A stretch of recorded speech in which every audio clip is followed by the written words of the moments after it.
पेड़ के नीचे बच्चों को लिटाकर वहां पर उनको ड्रिप किया जा रहा था। उत्तर प्रदेश में बीजेपी की सरकार है।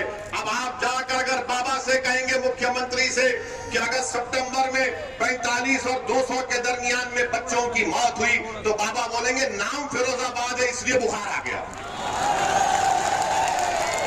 बाबा के दिमाग पर ये नाम को हटाने का बुखार है। मुख्यमंत्री के दिमाग में ये नहीं आता कि बच्चे क्यों मर रहे हैं। बच्चे इसलिए मर रहे हैं क्योंकि बीजेपी की सरकार ने फिरोजाबाद में सिर्फ 17 पब्लिक हेल्थ सेंटर्स कायम किए। डॉक्टर का इंतजाम नहीं है, दवाएं नहीं है, कुछ नहीं है, मगर बाबा कहेंगे कि नाम बदल दो फिरोजाबाद का, बुखार नहीं आएगा, बच्चे नहीं मरेंगे। नाम बदलने से कुछ नहीं होता, काम करना पड़ेगा। मगर जहां कहीं भी नाम फिरोजाबाद होगा, नाम बदल दो, नहीं सुने ठोक दो, नहीं सुने जेल में डाल दो। ये इनकी पॉलिसी रही है। बीजेपी की सरकार पिछले 5 साल में उत्तर प्रदेश में कोई काम नहीं किया, कोई काम नहीं किया। मेरे अजीज दोस्तों और बुजुर्गों, नरेंद्र मोदी की दिल्ली में नीति आयोग ये कहती है कि फिरोजाबाद में 32% गरीब लोग रहते हैं। 32% गरीब लोग फिरोजाबाद में रहते हैं। बताओ आपने क्या किया? आप कहते हैं कि हमने नौकरियां दी। झूठ कहती है बीजेपी की सरकार, योगी की सरकार झूठ कहती है। डेटा बताता है कि 20 और 24 साल के बच्चों में बेरोजगारी में डबल इजाफा हो चुका है। 26 और 29 साल के नौजवान बच्चों में बेरोजगारी का इजाफा हो चुका है। नरेंद्र मोदी के पास इसका कोई जवाब नहीं है।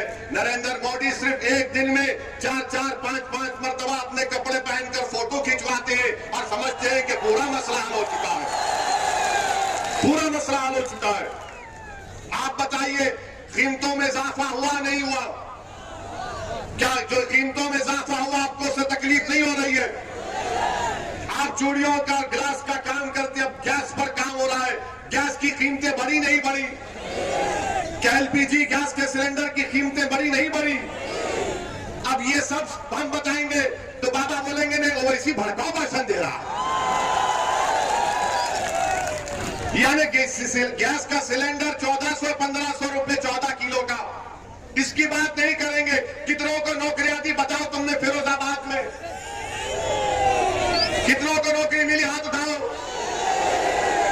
अब जब हम ये सवालात करते हैं तो योगी और मोदी बोलते हैं कि ये भड़काऊ भाषण देता है। ग्लास के लिए क्या किया आपने? आप चूड़ियां बनाते हैं, लोग सारी दुनिया में फिरोजाबाद की बनाई हुई चूड़ियां पहनते हैं। शादी होती है तो फिरोजाबाद की चूड़ियां दुल्हन पहनकर अपने घर से निकलती है। मगर इसी फिरोजाबाद में चूड़ी बनाने वालों के घरों को राख का खडेर बनाकर रख दिया गया, उनकी सेहतों को बर्बाद करके रख दिया गया। जो दूसरों के घरों में खुशी ला रहे हैं, उनका घर आज गम में डूबा हुआ है क्योंकि उनको बीमारियां उनका मुकद्दर बन चुकी है। मेरे अजीज दोस्तों और बुजुर्गों, इन्हीं बातों को समझाने के लिए मैं आपके दरमियान में आया हूं और आपसे अपील करने आया हूं कि आप मुत्तहिदा अपने वोट का इस्तेमाल करिए। और हाँ, मैं आपको यह भी बताने आया हूं कि मैं एक मुसलमान हूं, मैं एक मुसलमान हूं अल्हम्दुलिल्लाह। और मेरा अकीदा यह है कि अल्लाह मुसलमानों का भी खुदा है, अल्लाह हिंदुओं का भी खुदा है। जो मुसलमान नहीं, अल्लाह सब इंसानियत का खुदा है। अल्लाह रब्बुल आलमीन है, रब्बुल मुस्लिमीन नहीं है। मानते ना इस बात को? आप मानते ना? और मेरा मानना यह है कि अल्लाह इंसाफ करने वाला है, अल्लाह इंसाफ करने वाला है ना। हमारा मानना यह है कि अल्लाह सुब्हानहू व तआला इंसाफ करेगा। अल्लाह सुब्हानहू व तआला दुनिया में भी इंसाफ करेंगे।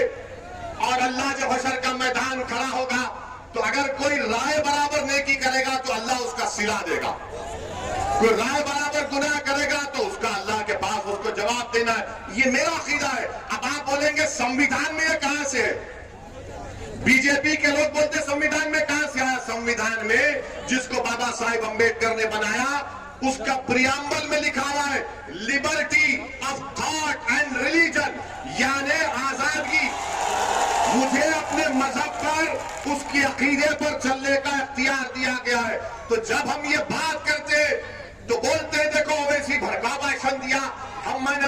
मोदी से पूछना चाहता हूं, आप देश के प्रधानमंत्री हैं, अरे कानपुर की 45 मिनट की मेरी तकरीर आपको सिर्फ 45 सेकंड दिखे उसमें, और वो भी झूठ। मोदी और योगी को, असदुद्दीन ओवैसी को दिखाना पड़ रहा है झूठ के लिए। अरे सच्चाई का नाम असदुद्दीन ओवैसी है, याद रखो, मोदी और योगी। और हम क्या बोले उसमें, क्या बोले उसमें? पहले तो चोरी से झूठा वीडियो डाले, जब उसके बाद हमने पूरा वीडियो डाला तो पूरे गायब, सन्नाटा। हम बोले चलाओ, बताओ इसमें हमने क्या किया।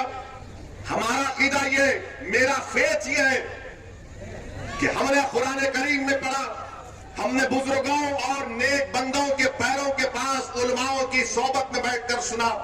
क्या सुना हमने? कि फिरौन था ना फिरौन, फिरौन हार गया ना मूसा के सामने, हारा ना फिरौन। तो हम क्या बोलते कि फिरौन की हार हक की जीत है ना? फिरौन की हार हक की जीत है। नमरूद हजरत इब्राहिम के आगे खत्म हो गया, तो हम क्या बोलते? सच्चाई की कामयाबी है, नहीं है। हम नहीं कहते कि नमरूद की नाकामी सच्चाई की कामयाबी है। क्या हम ये नहीं बोलते कि करबला में इमाम हुसैन ने अपनी गर्दन कटाई मगर यजीद हार गया? क्या हम नहीं कहते ये बात को? अब जब मेरा अकीदा ये है, आपके पेट में दर्द क्यों हो रहा है? ये कह रहे कि ओवैसी को नहीं कहना चाहिए था, ओवैसी को ये कहना चाहिए था कि फिरौन जीत गया, नमरूद जीत गया, खुदा ना खास्ता यजीद जीत गया। अरे दुनिया जब तक कायम अल्लाह रखेगा, हमेशा वक्त का फिरौन हारेगा, वक्त का नमरूद हारेगा, वक्त का यजीद हारेगा। अब मीडिया वाले सोच रहे होंगे अब कैसा पकड़े उसको, कैसा पकड़े इसको? नहीं पकड़ सकते। मेरा अकीदा है, आप मूसा को मत मानो, आप फिरौन को मानो तो आप फिरौनी, आप इब्राहिम को मत मानो तो आप नमरूदी, आप हुसैन को नहीं मानो तो आप यजीदी। ये जमहूरियत की खूबसूरती है। मैं तो ये नहीं कह रहा हूं कि मैं ही सच हूं, मैं ये कह रहा हूं कि मेरा मानना ये है। इसीलिए हम कहते हैं कि जो जालिम है उसका खातिमा होगा। हो सकता है कि मेरी जिंदगी में ना हो, मेरे बच्चों की जिंदगी में हो जाएगा। अच्छा, आपको मालूम नमरूद को कैसे उसका खातिमा हुआ? नमरूद का खातिमा कैसे हुआ मालूम आपको? नमरूद का खातिमा ऐसे हुआ कि अल्लाह ने उसके दिमाग में एक लंगड़े मच्छर को डाल दिया था। लंगड़ा मच्छर नमरूद के दिमाग में चला गया। अब उस नमरूद के पास वक्त का बादशाह था, उसके पास जो कोई मिलने आता तो उससे कहा जाता बादशाह सलामत से मिलने से पहले उसके सर पर एक थप्पड़ मारना पड़ेगा तुमको, क्योंकि उसका मच्छर जो दिमाग में अल्लाह ने डाल दिया था उससे उसको राहत मिलती थी। ये हमारा अकीदा है। आप ये कह रहे ये क्यों बोले? ये नहीं बोलना चाहिए। अरे तुम होते कौन हो? क्या मैं तुम्हारी जबान में बोलूं? क्या तुम्हारी जबान मेरे मुंह में है? क्या तुम्हारी सोच मेरी दिमाग में? नहीं, हमारे मुंह में हमारी जबान है, तुम्हारी जबान नहीं है। हमारे मुंह से जो बात निकलेगी वही सदाकत है, वही सदाकत है। अरे इख्तिदार पर बैठकर बड़ी बड़ी बातें करते कि असदुद्दीन ओवैसी को ये नहीं बोलना चाहिए था, वो नहीं बोलना चाहिए था। अरे मैं क्या तुमसे पूछ रहा हूं? मैं बोलूंगा अपनी बात को, आपको पसंद नहीं है कान में रुई लगाकर बैठ जाओ, मगर सच्चाई यही है। सच्चाई को बयान करना जरूरी है। और अब तो हद ये हो गई कि हम अपने मरने वालों का भी जिक्र नहीं करेंगे, हम अपने मरने वालों का भी जिक्र नहीं करेंगे, हम जुल्म का जिक्र नहीं करेंगे, हम मजलूम का जिक्र नहीं करेंगे, हम मरने वालों का जिक्र नहीं करेंगे, जिंदाओं को दबाया जा रहा है उनके दबाने का जिक्र नहीं करेंगे।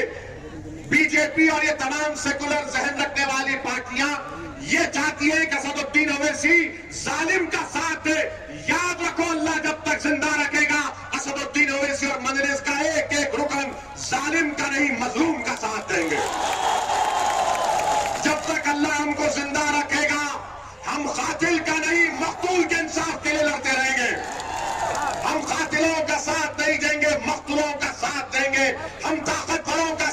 नहीं, कमजोरों का साथ देंगे।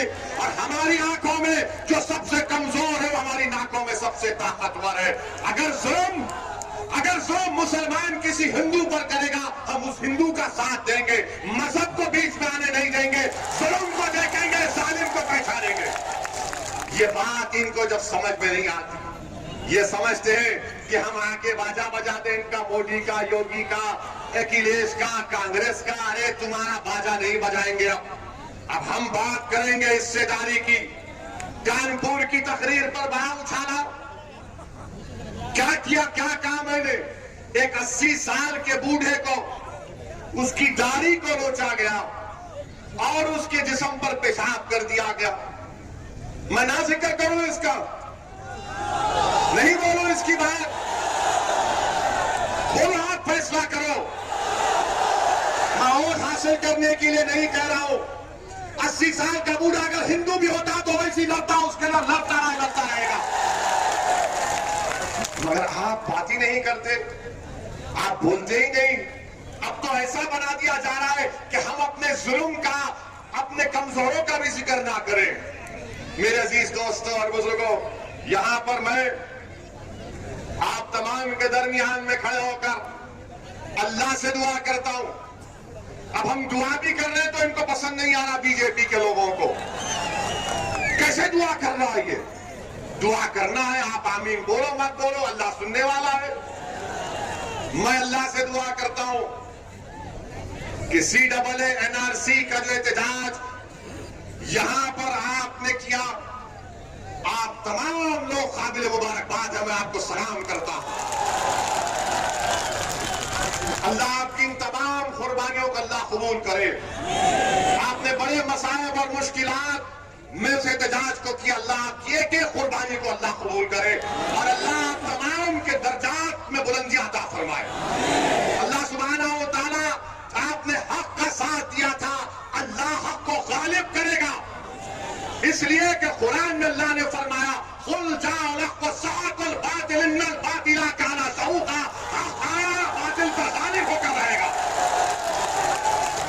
ये मेरा अकीदा है, आप मत मानो।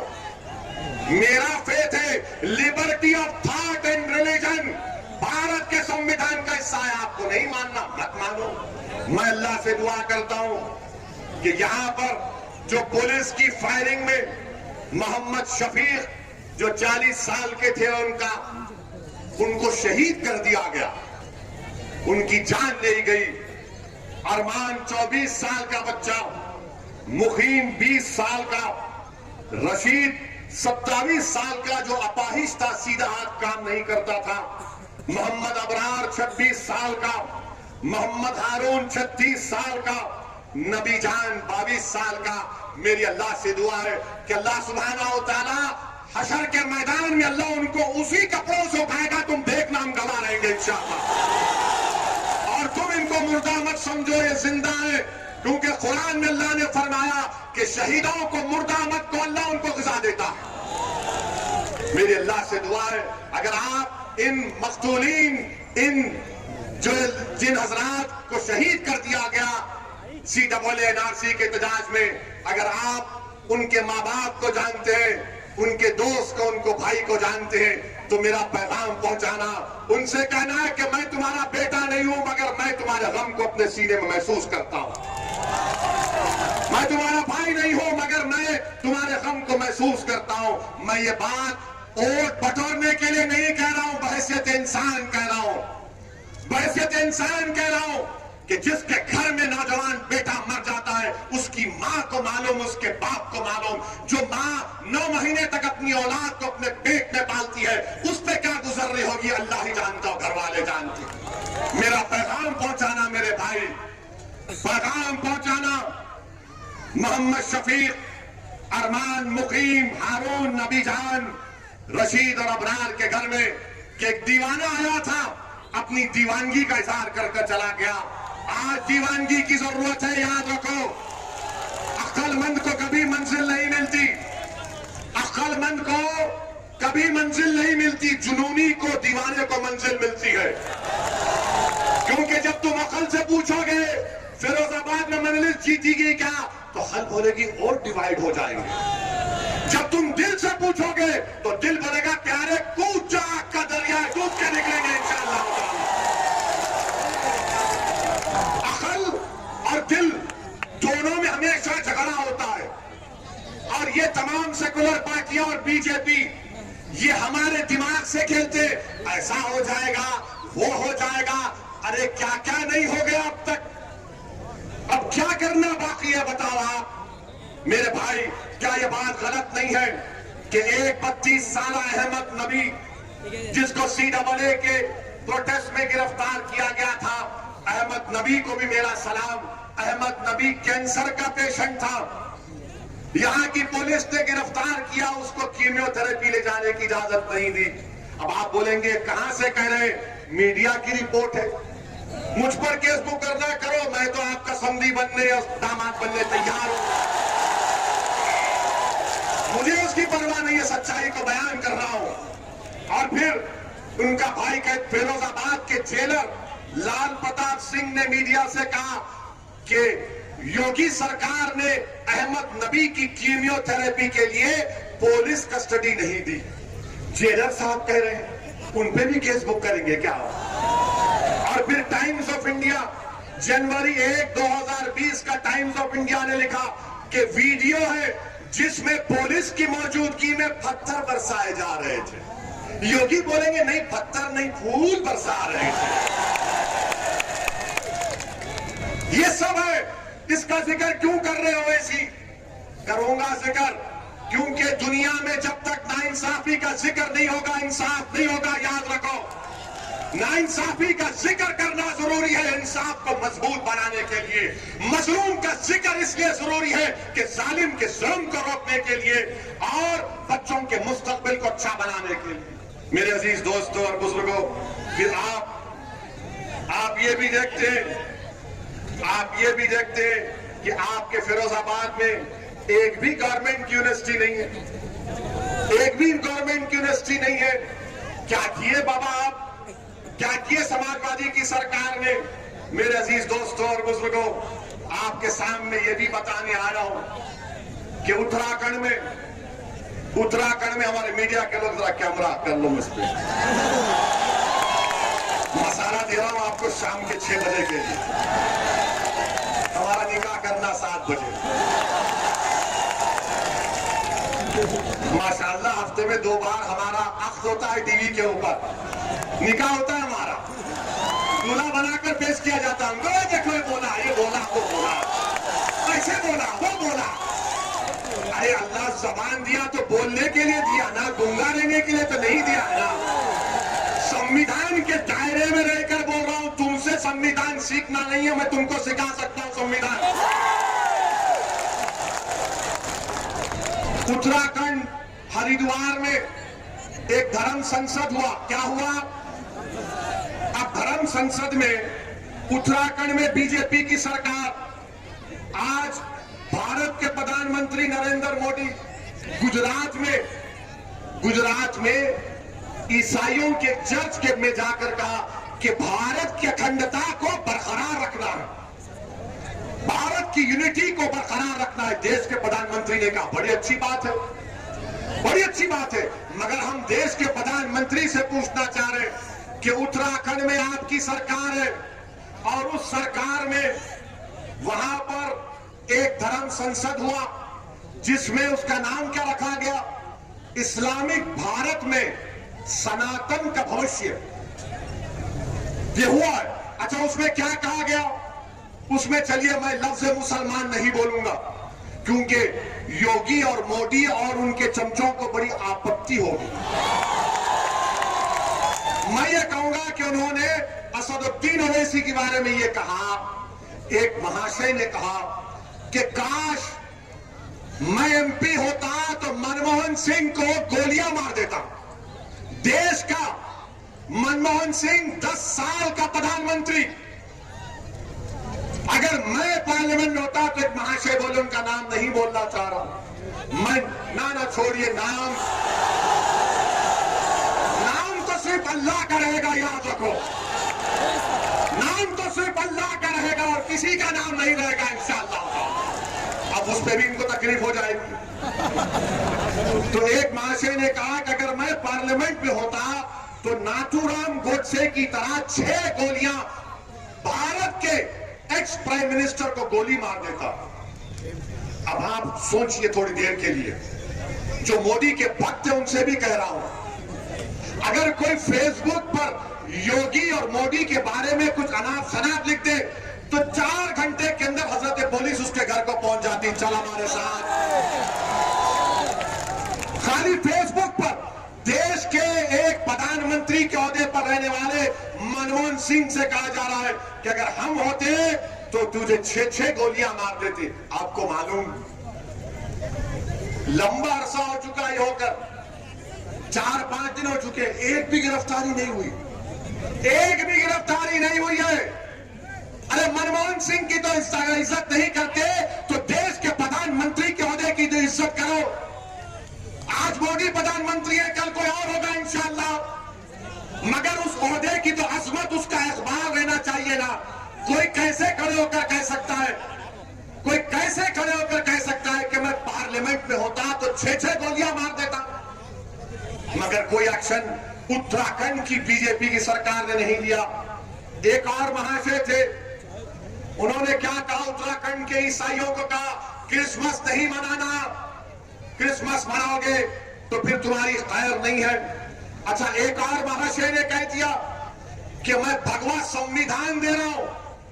अब हम पूछना चाहते हैं मोदी जी से, क्या आप ये भगवा संविधान को लेकर आएंगे या अंबेडकर के बना हुए संविधान को बरकरार रखेंगे? संविधान की धज्जियां उड़ाई जा रही है।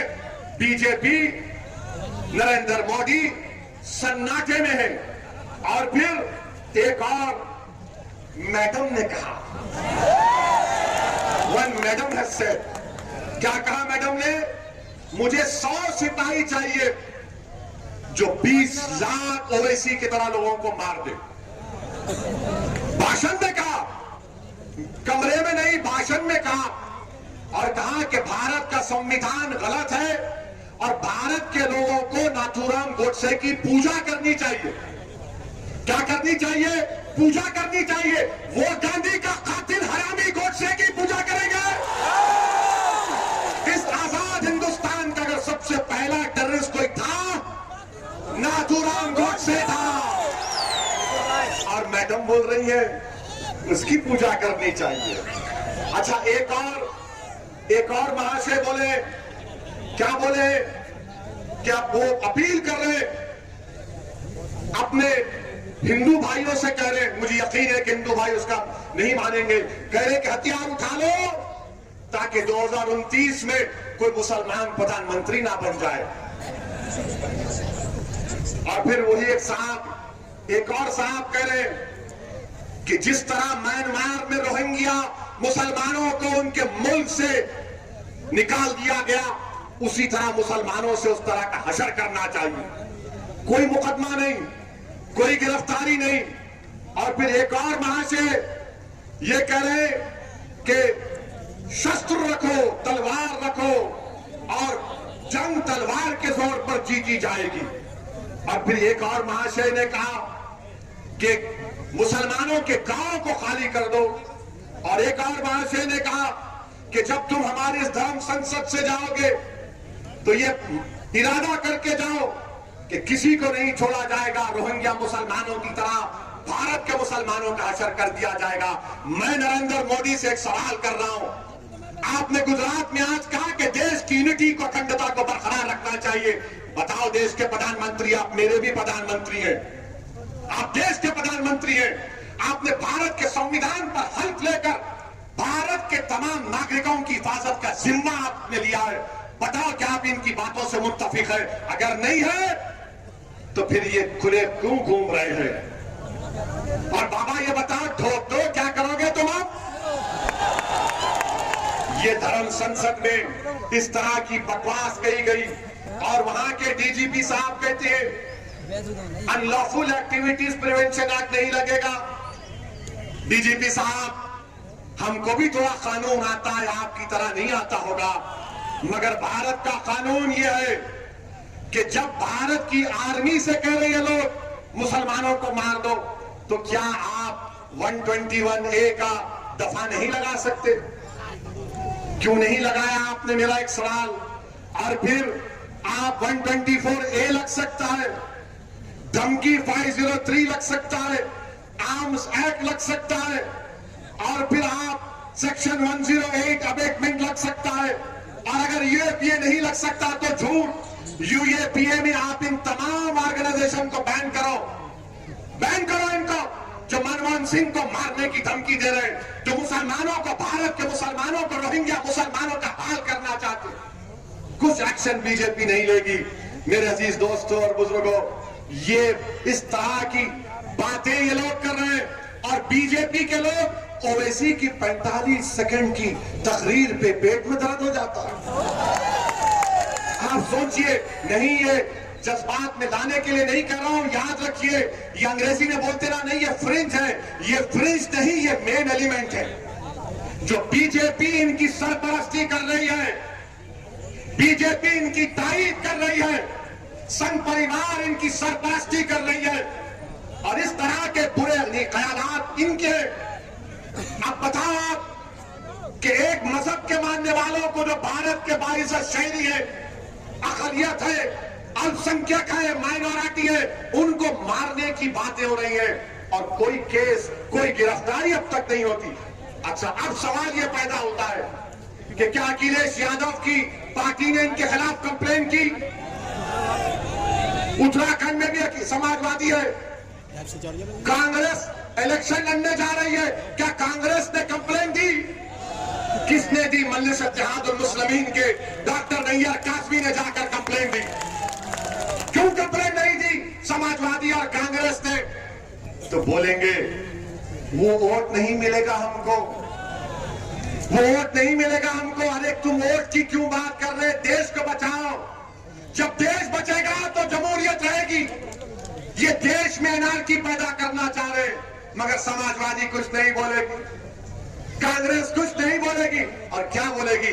ये ओवैसी का भड़काऊ भाषण होता है, ये भड़काऊ भाषण देता है। मैं एक एक लफ्ज को सच्चाई के साथ बयान कर रहा हूं, एक एक लफ्ज को सच्चाई के साथ आपके सामने बयान किया हूं। और जब मैं ये कहता हूं कि याद रखो, ये अंधेरी रात लंबी रहने वाली है, ये अंधेरी रात लंबी रहने वाली है, मैं आपसे अपील कर रहा हूं कि मुत्तहिद हो जाओ, अपनी इत्तेहाद की ताकत पर तुम क्षमा चलाओ, तुम रोशनी फैलाओ, अंधेरा छट जाएगा तुम्हारी इत्तेहाद की ताकत पर।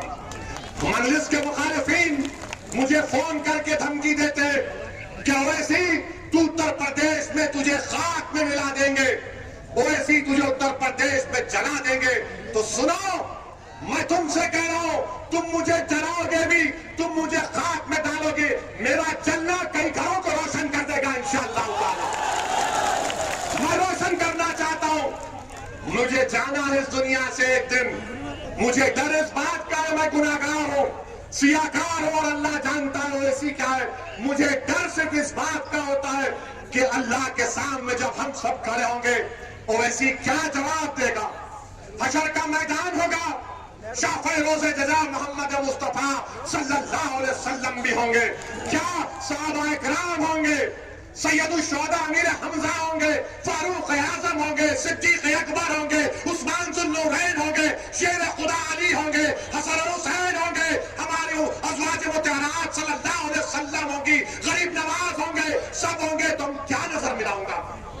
यही चीज डराती है मुझे, इसीलिए छोटी सी कोशिश कर रहा हूं। मुझे मालूम कि मैं अददी एतबार से, दौलत के एतबार से इन ताकतों से मुकाबला कोई बोलेगा नहीं कर सकते। मेरे पास एक ही ताकत है, वो अल्लाह की जात पर तवक्कल करके मुकाबला करते। मुझे आपके ऊपर एतमाद है, मुझे आपकी मोहब्बतों पर एतमाद है, मुझे आपकी सोच पर एतमाद है, और आप में अब जो तब्दीली पैदा हो रही है, मुझे उस पर पूरा यकीन है कि लड़ाई हिस्सेदारी की लड़ाई होगी इंशाअल्लाह ताला। आपने नहीं देखा कि परसों अलीगढ़ में क्या हुआ? अलीगढ़ में समाजवादी का जलसा हुआ, समाजवादी का जलसा हुआ, जयंत चौधरी साहब खड़े, अलीगढ़ का 10 साल का एमएलए, उसका नाम क्या है? जमीरुल्लाह। अब हाथ पकड़ो, हाथ पकड़ो। अब ऐसा हम कर रहे हैं, अब बाबर आ गया ऐसा, तो मैं ढकलू बाबर को ऐसा बोलो आप, तो मैं होता राजा बाबर तो भी। मगर जयंत ने क्या किया? जमीरुल्लाह को बोला पीछे हट। 10 साल का एमएलए, यह तौहीद मुसलमानों की। मुझे शिकायत जयंत चौधरी से नहीं है, मुझे शिकायत तुमसे है। तुम गए क्यों? ये तुम्हारा मंच है, तुम यहां पर आओ, मैं गंदा कर दिखाने देंगे। आओ जमीरुल्लाह, यहां बैठो, तुम नेता बन जाओ, मेरी लाश पर बनो, मेरी खबर बना दो, मगर तुम नेता बन जाओ एक बार। मुझे शिकायत इनसे नहीं है, शिकायत अपनों से है। तुम कब तक दरी बिछाओगे? मुसलमान उत्तर प्रदेश के कब तक दरी बिछाएंगे? अब तुम दरी नहीं बिछाना, तुम मंच पर आकर बैठोगे इंशाअल्लाह। तुम हिस्सेदारी की लड़ाई लड़ोगे मुसलमानों उत्तर प्रदेश के। और याद रखो, अरे जिंदा है, जिंदा ही रहेंगे इंशाअल्लाह ताला। सुबह क़यामत तक जिंदा रहेंगे। रसूलुल्लाह सल्लल्लाहु अलैहि वसल्लम की उम्मत जिंदा रहेगी, हमेशा जिंदा रहेगी। जब तक जिंदा रहेंगे कायनात में सूरज निकलता रहेगा। हम जिंदगी और जिंदा रहने के लिए आए, मगर जिंदगी के मजाहरे भी करना है। सिर्फ नारे मारकर बैठना नहीं है। अब आप मजलिस के हक में वोट का इस्तेमाल करेंगे नहीं करेंगे? कितने करेंगे? हाथ उठाइए एक बार।